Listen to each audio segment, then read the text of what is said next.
In the candy consumption world, some are lickers, some are chewers, and some are crunchers. And amazingly, there exists a candy that can accommodate all three desires. It's the Tootsie Pop, and it comes with an eternal mystery. Mr. Turtle, how many licks does it take to get to the Tootsie Roll center of a Tootsie Pop? I never made it without biting. It turns out that's not the only question raised by Tootsie Pops and Tootsie Rolls.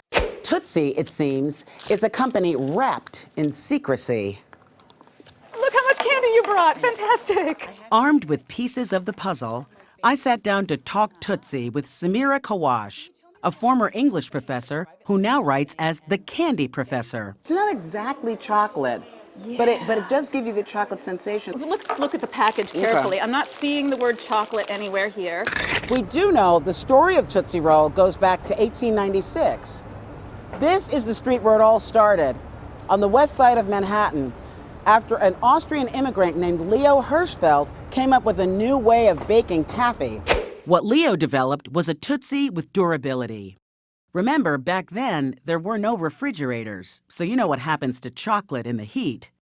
But thanks to Leo, you could have your summertime candy and eat it too. And we, of course, don't know how the Tootsie Roll Company is actually making these today. Okay. Top secret. The Tootsie Trail brought us here, to the Cleveland, Ohio headquarters of Great Lakes Review, an investment firm. The folks here say that the Tootsie Roll Company hasn't been giving them much financial information to chew on. We initiated coverage on Tootsie Roll in 1996. Elliot Schlang is the founder of Great Lakes Review. There's nothing in the annual report. He used to put Tootsie Roll on the menu for his investors, but not anymore. There's not another company that I'm aware of that I'm not welcome, or that others in my profession aren't welcome to come in and hear about what's going on at the company. We do know that Tootsie Roll had total sales of just about $550 million in 2012. The company is run by Melvin Gordon, the chairman, who's in his 90s, and his wife, Ellen, the president, who's in her 80s.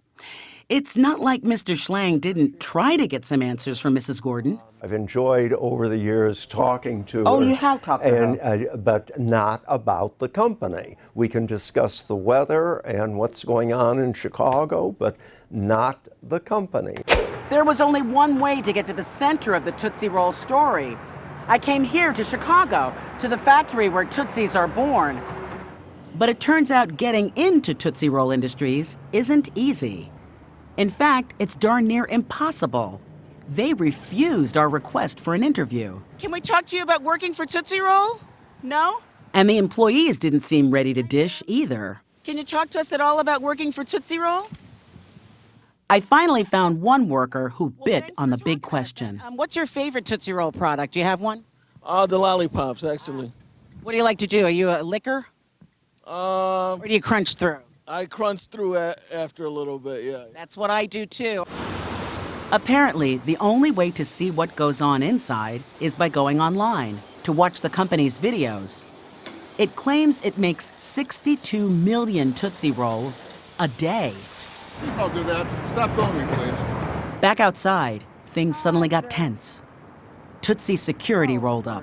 My name's Nancy Giles. I'm with Sunday Morning on CBS, and Tootsie Rolls are my favorite food. Would you mind turning it off? I'm not going to talk to you until this gets turned off. Having made it to the front gate, and no further, it seemed we would never get to the center of the Tootsie Roll Company.